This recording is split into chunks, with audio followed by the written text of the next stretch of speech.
Before we get into the video, could everyone please subscribe to my Endless Diary Tales channel? Thank you so much. My husband took his mistress on a trip and had a car accident. At the emergency room, my husband clutched my hand tightly and said, "If I don't make it, the assets must be divided and given to me." I immediately cut him off and shouted, "Doctor, save him quickly." The mistress, Vivian, brought her child to the hospital and demanded a share of the assets. The law stipulates that children born out of wedlock also have the right to inherit property. I pointed at my husband, who was now a vegetable with tubes all over his body, and said, "She also claims the right to inherit the assets. Wait until my husband takes his last breath and then come back." When the hospital reported that Michael had an accident, I had just finished gathering evidence of his infidelity. His annual salary was in the millions. I hated him but couldn't bear to leave the money. The hospital truly saved me from a dire situation. I was happily preparing to pull the plug when Vivian, with her chubby child, blocked me at the hospital entrance. "Your husband was injured protecting my child, and you still won't give way." I glanced at the child, who had a face identical to Michael's. In 3 strides, I ran straight to the emergency room. Michael was on a stretcher, about to be pushed into the operating room. Seeing me, he clutched my hand weakly and said, "If I don't make it, the assets must be divided and given to me." I immediately cut him off and shouted loudly, "Doctor, save him quickly." It seemed he wanted to say something more. I grabbed the oxygen mask from the nurse and pressed it straight onto his mouth. He stared at me widely as he was pushed into the operating room.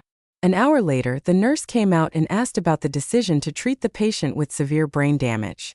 If he survives the critical phase, there's a high chance he'll become a vegetable. We will respect the family's decision. Do you want to continue the treatment? I took the pen from my pocket and resolutely requested the treatment. When the nurse said the treatment cost would be around $60,000, I cut her off immediately.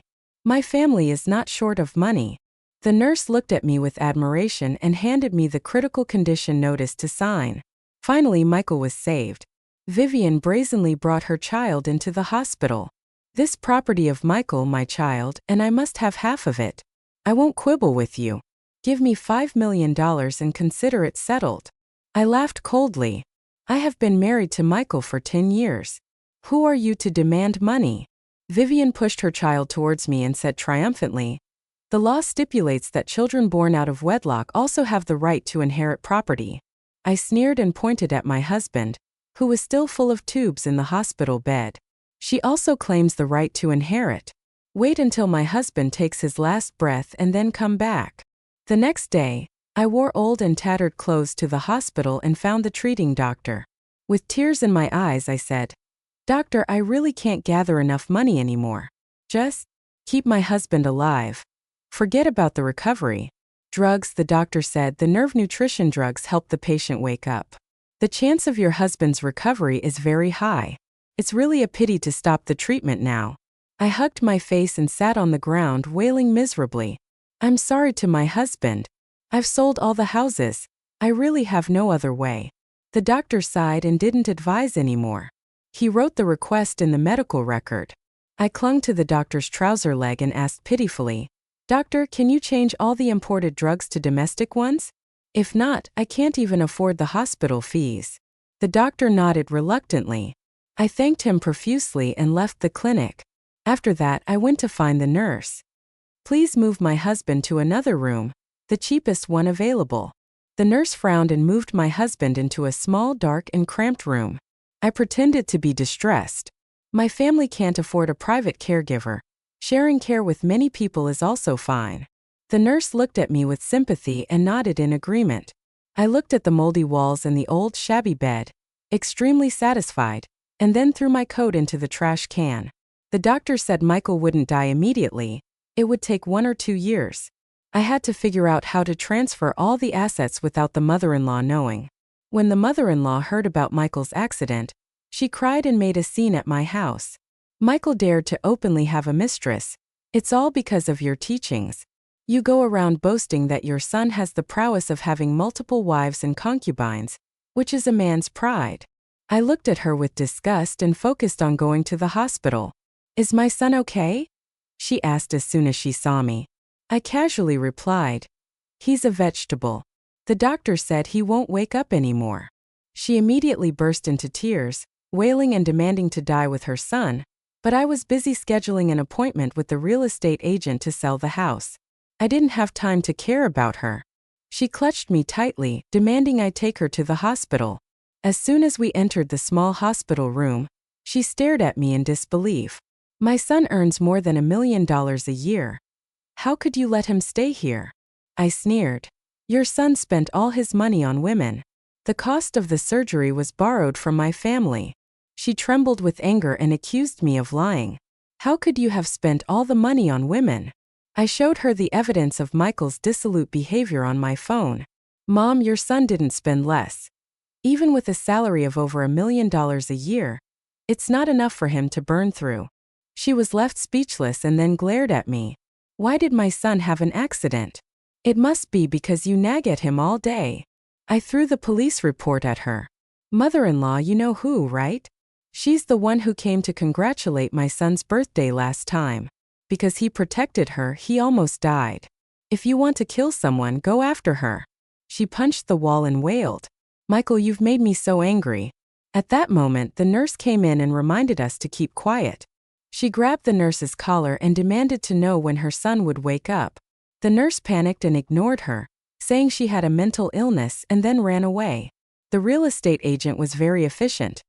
In less than 3 days, they helped me sell the house. It's no wonder the apartment worth $3 million was sold for $1 million cheaper than the market price.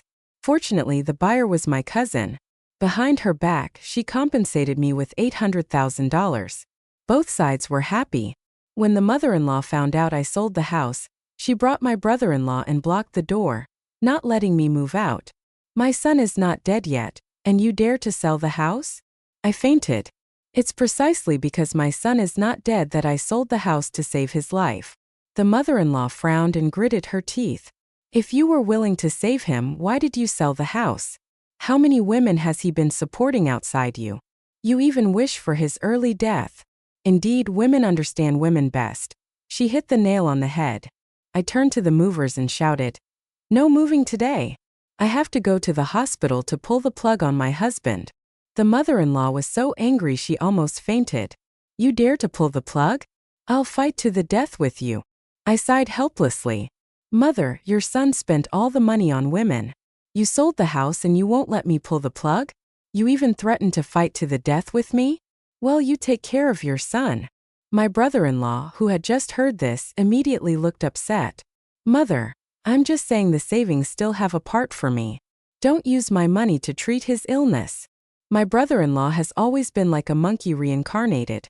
As long as it involves his own interests, he doesn't care about family ties. The mother-in-law, furious, raised her hand to hit my brother-in-law. "You're so foolish. Half of the family's wealth belongs to me. Can't I take it back? Why should I share it with you?" My brother-in-law glanced around and suddenly changed his attitude. "Mother, if you want to take it back, go ahead. If you can't get it back, it's best to pull the plug early." The mother-in-law was so angry she almost fainted. I laughed so hard I almost fell over. With a sister-in-law like this and a wife like me, Michael really has no way out. I cleared my throat and said coldly, "This house was bought on installment by my husband and me. Even if we go to court, it has nothing to do with your family." I pulled my brother-in-law aside and whispered, "Who has a villa that her brother bought? If we can get it all back, we'll split it between the two of us. You put in more effort, and we'll split it 60-40 with you getting 60 and me getting 40. His eyes lit up. "Really?" I nodded confidently. "You're smarter than your mother. We need you to step forward for this matter. Of course, your share won't be lacking." My brother-in-law was overjoyed and pulled his mother away. The next day, she blocked Vivian. "In front of the apartment building, this house was bought by my brother, and it belongs to me. You have 3 days to move out." Vivian used to flatter the mother and son just to win Michael's favor. Now that he's better, Vivian turned her back on them faster than turning a page. "The house my brother bought for me, what does it have to do with you?" My brother-in-law immediately slapped her face. "My brother is not divorced yet. This house belongs to our family." Vivian wouldn't back down either and lunged at my brother-in-law, scratching his face. Don't even dream of it. This house belongs to my son. My brother-in-law was stunned. What do you mean, my son? Vivian scornfully laughed. My sister-in-law, you can't have children. I've given birth to a son for him. My brother-in-law, being straightforward, immediately spat on the ground. I don't care if you don't return the house. I'll spread the word about how you seduce married men among the neighbors. The neighbors began to gossip and whisper. Normally Vivian always acted like a cultured, beautiful and independent lady. Now her image was completely shattered. Vivian, wearing glasses that looked pornographic, tried to run away, but my brother-in-law, as strong as an ox, grabbed her dress tightly and wouldn't let go. You who stole someone else's husband still want to run away? Vivian's short dress was pulled up to her waist, revealing her black thong. The crowd around her erupted in laughter. Vivian was so embarrassed she went mad. She grabbed my brother-in-law's hair and slapped him. The two of them wrestled like wild animals. The neighbors surrounded them in 3 layers, talking and speculating. Some even secretly recorded videos. I sat in the shade across from them, watching with great satisfaction. Soon after, Vivian's mother came out carrying the child, looking for her daughter. I suddenly realized that the child had curly hair just like mine.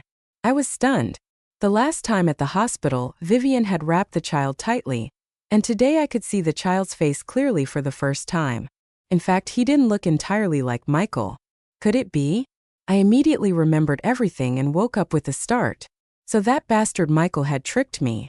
When the mother-in-law found out that Michael had a son, she was like a battery that had been recharged. She dragged Vivian to his company to cause a disturbance and demand compensation for the work accident. Michael was the deputy general manager of the company. With such a big scandal, everyone was eager to see the drama. Even the cleaning lady ran out to watch. The security guard tried to pull the mother-in-law and Vivian out of the building, but as soon as they got close, Vivian immediately screamed, "Stop the nonsense! Stop the nonsense!" The mother-in-law fell to the ground with a thud, clutching her chest and pretending to be ill. The company leaders couldn't bear it and had to call me to resolve the situation. After Michael's accident, the company had supported me with $500,000. They weren't bad to me, so I came right away. As soon as I arrived, I saw the mother-in-law rolling on the floor in the general manager's office. The 2 deputy generals and the department heads were all dry-mouthed. She still clung tightly and refused to leave, not considering compensation for my son's work accident. I'm not going anywhere today. Vivian also began to cry and wail. Michael, something terrible has happened to our family. Now my mother and I have nowhere to turn. We really have no way out. You people really have some nerves. Before I even showed up, she had already claimed to be the legitimate wife. Without saying a word, I rushed over and slapped Vivian twice. You dare to come to my husband's company and cause trouble after stealing my husband? Today I'll tear you apart. Vivian covered her face, tears streaming down. How dare you hit me? I slapped her twice more. I hit you lightly. If it weren't for you persuading my husband to drive long distances to the west, would he have had the accident? Do you still dare to demand compensation? Vivian gritted her teeth and screamed. I didn't seduce Michael. He said he was divorced. That's when I got together with him. I laughed coldly. Oh, but the messages you sent to me are still intact. How did you curse me back then? Vivian's face immediately turned pale. I took out my phone, opened the old recording and played it out loud. Vivian's sour voice echoed. You old hag. Your husband has been sleeping with me for more than half a year. If you don't get a divorce, I'll sleep with your husband right in front of you. Your husband is lying naked next to me right now. Do you want to see the picture? See the picture now, right? I'm lying naked on your bed looking so happy. Can't you stand it? The conference room was dead silent. The company leaders looked at each other with contempt. I smirked and said, So Michael is yours, Vivian? You're having an affair and you still act so high and mighty? It's rare to see such a thing. Vivian's face turned white and then red, completely speechless. The mother-in-law, seeing Vivian losing, jumped up like a carp flapping its tail. She pointed at me and shouted loudly, You immediately divorce my son. Whoever gives birth to my grandson is my daughter-in-law. All right, I nodded. I will immediately sue Vivian in court to reclaim all the assets during the marriage and then get divorced. The mother-in-law screamed and lunged at me. "That house belongs to my grandson. If you dare to take it, I'll fight to the death with you." I quickly dodged to the side. Thud! She hit her head straight into the wall. I pretended to be horrified and hugged my chest. "Leaders, please be my witnesses. Her life or death has nothing to do with me." The mother-in-law rolled her eyes and fainted. I flipped the script and wasn't polite anymore. I spent $2 million to buy an apartment worth only $1 million. Of course, the seller was my friend. Behind my friend's back, he secretly returned $1 million to me with the money from selling the house. Add $1.8 million in cash. The mother-in-law and Vivian were not idle either. The two of them led reporters from the family mediation TV program to block me right in front of the company gate. This program was very famous, specializing in mediating property disputes, child custody disputes, and family conflicts. Before I could react, the camera was pushed right up to my face. I was annoyed and gritted my teeth, but I still maintained a calm, gentle, and intellectual demeanor. Those who had been featured on this program were all scolded fiercely. I couldn't let myself become a laughingstock on the internet. The formal interview began. It was rush hour, and not a few familiar colleagues had seen me. Damn it, Vivian's move was too sneaky. She wanted to save face today, but it couldn't be saved anymore. I was going all out. Vivian also put on a pitiful look. She supported the mother-in-law and, with tears in her eyes, looked extremely wronged. The plump female reporter spoke first. "Sophia, I heard that you and your husband have been separated for many years but still haven't divorced. Is that true?" I smiled gently. "There's no such thing. My husband and I are still very happy. We even went on a beach vacation last month. Michael is in such a state now. Can't I just make up stories?" The female reporter was a bit surprised but quickly continued. "Your mother-in-law says you can't have children. Is that true?" The mother-in-law quickly lunged forward. Yes. This woman is unlucky and has harmed our family's lineage. We are going to be extinct." The camera immediately turned towards me. I shook my head vigorously. "It's not that I can't have children, but my husband has weak sperm. It's a man's thing. It's embarrassing, so I let him say whatever he wants." The mother-in-law trembled and pointed at me, cursing. "You're lying. My son is healthy and normal. Don't slander him." The female reporter frowned and looked at Vivian. Vivian immediately burst into tears. "I didn't know he wasn't divorced before. Now my child is about to turn 1 year old. I just want to give my child a legitimate status, and also want my child to be recognized by the family. So she wanted to force me to divorce. If she legally married Michael, the villa would become the official property of the couple. When Michael eventually passed away, she would receive all the compensation and support from the company." I laughed coldly. "I ask you people from the TV station, are you also helping the mistress force the legitimate wife to divorce?" The female reporter was startled and quickly denied it. "Sister Vivian has actively sought our help today. Our goal is to hope that both sides can reconcile." I sneered. "How can we reconcile? The legitimate wife voluntarily gives up her place to the mistress." The female reporter was speechless. Vivian stepped forward and spoke in a gentle voice. "Michael is now a vegetable. The marriage between the two of you is only on paper. I beg you to end the marital relationship with Michael. I don't need to compete with you for assets. I don't need anything at all." What a great statement. If I hadn't investigated her true face, I might have been deceived into agreeing. The female reporter took the opportunity to advise Sister Sophia. "I understand it's hard for you to accept at the moment, but the mistakes of adults shouldn't be borne by the children. Moreover, you won't suffer any loss in terms of assets. Maybe you should think about it again." Before I could answer, Rachel from the finance department walked by, saw the crowd, and asked curiously, "Sophia, what's going on?" I calmly replied, "My husband is keeping a mistress, and the TV station is here to persuade me to give up my place." The female reporter quickly denied it. "No, it's not like that." Rachel immediately cut in. "The mistress is destroying other people's families and still dares to show up.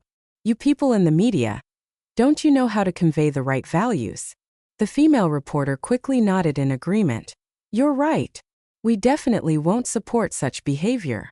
I gave her a grateful look and then burst into tears in front of the camera. I still haven't raised enough money to treat my husband. If you help me raise the medical expenses, I will divorce immediately. Oh! The female reporter was speechless and angrily waved her hand to pack up the camera. I wiped my tears, linked arms with Rachel, and happily walked into the company. Let's go eat sushi tonight, I said. Rachel nodded immediately. Sure. That dish is not fattening.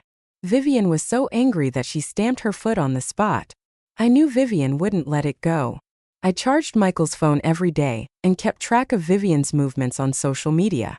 As expected, she posted an urgent job ad for a nanny. I immediately contacted a friend who works in a domestic service agency. Soon after, Vivian's new nanny was arranged. A while later, I received a package from the nanny. I nervously opened it and immediately took it to the testing agency. The result was just as I expected. I transferred $50,000 to the nanny along with a few words of advice. God is still merciful. The timing is ripe. I hired a prestigious lawyer and filed a lawsuit in court to reclaim the villa that Michael had given to Vivian. However, Vivian also had a backup. Almost at the same time, she also sued me and Michael for child support, education expenses, and medical treatment costs. The court prioritized my lawsuit first.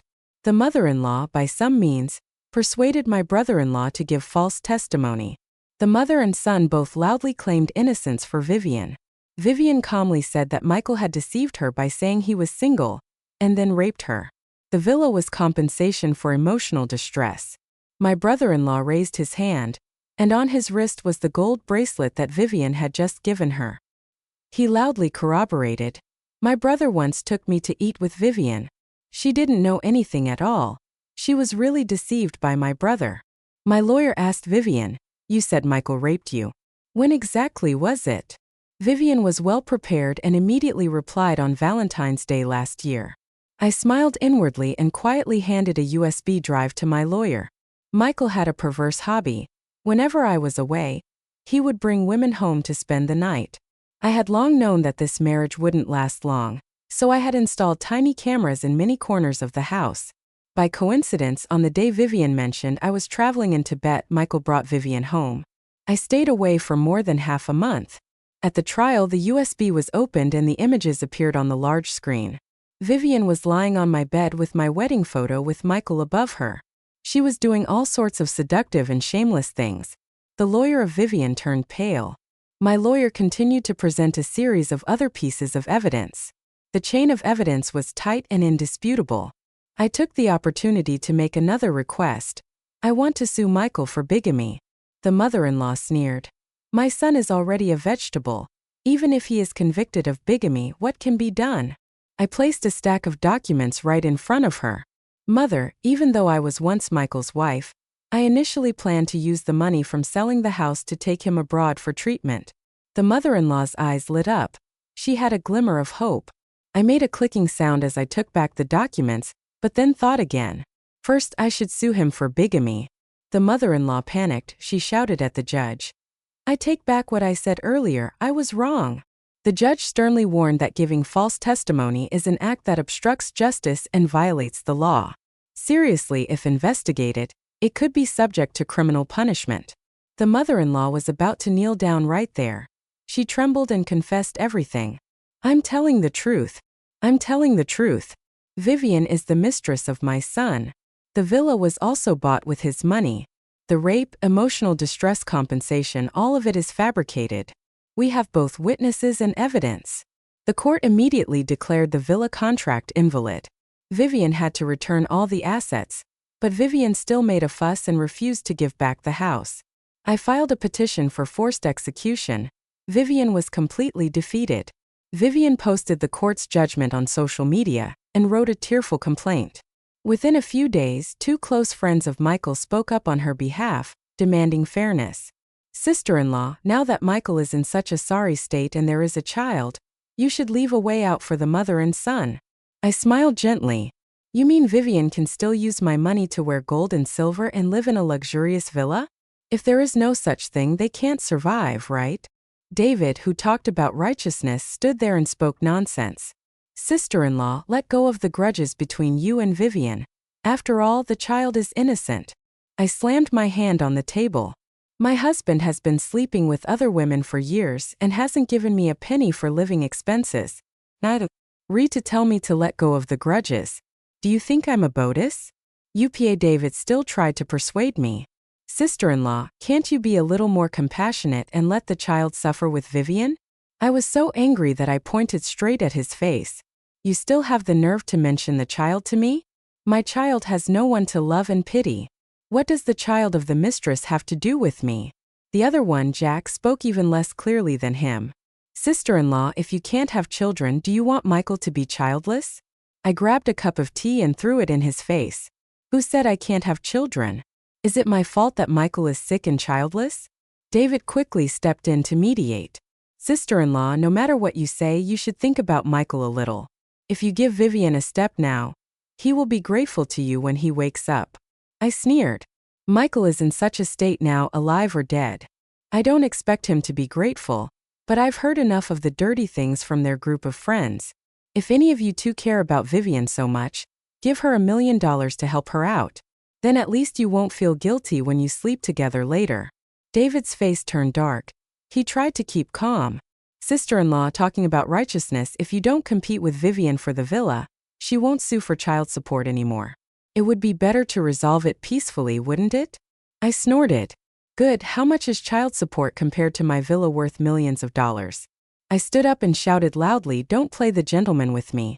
Who is paying for Michael's medical treatment? If you don't pay, get out of here. Don't be silly anymore. Jack was furious and said, Sister-in-law, if you don't listen, don't speak so harshly. I stood up abruptly, widened the door and said, get out now. If you don't, I'll curse even more. The two of them left reluctantly. A few days later, the trial for Vivian's child support lawsuit officially began. She was well prepared. Not only did she bring along Michael's friends as witnesses, but she also invited the female TV reporter from before to attend the court. The court publicly listed Vivian's demands, from diapers and baby food to various elite training classes, totaling nearly $2 million. Vivian smiled triumphantly. She was confident that she would win this lawsuit. I didn't hire a lawyer to deal with this kind of foolish person. I was enough on my own. When it came to my defense, I calmly smiled and said, I have no objections to the amount of child support. The entire courtroom fell silent. David cursed under his breath. The judge sternly reminded everyone to maintain order. He looked at me intently and asked again, are you sure you don't object to the amount of child support? Inudda firmly, no objections. Vivian's eyes immediately lit up. She smoothed her silk scarf, ready to leave the court. I calmly waited for the right moment and then slowly spoke up. I don't object to the amount, but I request a DNA test for the child. The entire courtroom was shocked. The judge nodded in agreement. This is a reasonable request. The court accepts it. Vivian still maintained her calm demeanor and didn't panic at all. I smiled and added, not only do I want to check the father-child relationship with Michael, but I also want to check whether Vivian is the biological mother. The courtroom erupted. Vivian's face turned pale, she panicked and shouted, I object. This case only involves Michael. Why am I being asked to take a DNA test? I pursed my lips and smiled. If the child is truly yours and Michael's, I will pay the child support. But if the child is indeed Michael's, but the biological mother is someone else, you have no right to sue me. Moreover, if the child is not Michael's at all, suing me would just be a joke. I smiled brightly, looking at Vivian. Without a DNA test, how can you know which category you belong to? Vivian was speechless. She would rather die than take the DNA test. The entire courtroom stared at her, and no one spoke. Finally, the judge clearly announced, this is a reasonable request. After the test results are out, the trial will resume. Vivian sat down heavily in her chair. Her face paled. My mood was extremely refreshed. I bought a riverside villa in my parents' names and hired a top design company to start renovating. Finally, everything became clear. But just at this moment, Michael woke up. I immediately rushed to the hospital. As soon as I entered the lobby on the first floor, I saw the mother-in-law and Vivian waiting for the elevator. I turned around and ran straight into the staircase, climbing all the way to the 5th floor, panting heavily. I grabbed the attending doctor and asked, "Is my husband fully awake now?" The doctor shook his head. "The patient has a widespread infection. There's not much time left. If there's anything you need to say it quickly." I patted my chest and breathed a sigh of relief. I thought that bastard had fully recovered. As soon as I entered the hospital room, the mother-in-law and Vivian followed behind. Michael glared at Vivian, wanting to say something. I immediately threw myself into his arms, grabbed his collar and wailed miserably. "Husband, you're finally awake. Hoo hoo hoo. Thank heaven and earth. Hoo hoo hoo." Michael weakly raised his trembling hand, trying to push me away. I tightly held his hand, squeezing it in my palm. "Husband, I know you can't bear to leave me." "Hoo hoo. I can't bear to leave you either." The mother-in-law rushed over and also began to wail. "Michael! Oh, Michael! Mother finally has hope." I cut her off immediately. "Husband! Hoo hoo. Mother is so worried about you that her hair has turned white." Vivian stood behind me impatiently shouting, "Michael, there's something you want to say. Hurry up and say it." I ignored her, half of my body pressing on Michael's chest, crying even more fiercely. Michael seemed to want to say something, but his voice was immediately drowned out by the crying of the mother-in-law and me. Vivian, furious, lunged at me to pull me up. I used all my strength to kneel on the. Michael was pressed so hard that his eyes rolled back. The mother-in-law, unaware that her son was about to die, still cried and sighed. She cried and I cried. Both of us were shouting, leaving no room for Michael to speak. In his throat, Michael made a weak wheezing sound, his eyes full of horror and longing. Vivian, too impatient, shouted loudly, "Call the doctor and nurse outside. The patient has a will to convey. Hurry up and get these two people out of here." I wanted to cause more of a scene. I immediately kicked Vivian away. "I'm the legal wife of the patient. If there's a will, it will only be told to me. Who is she to be anything?" Vivian got up and lunged at Michael.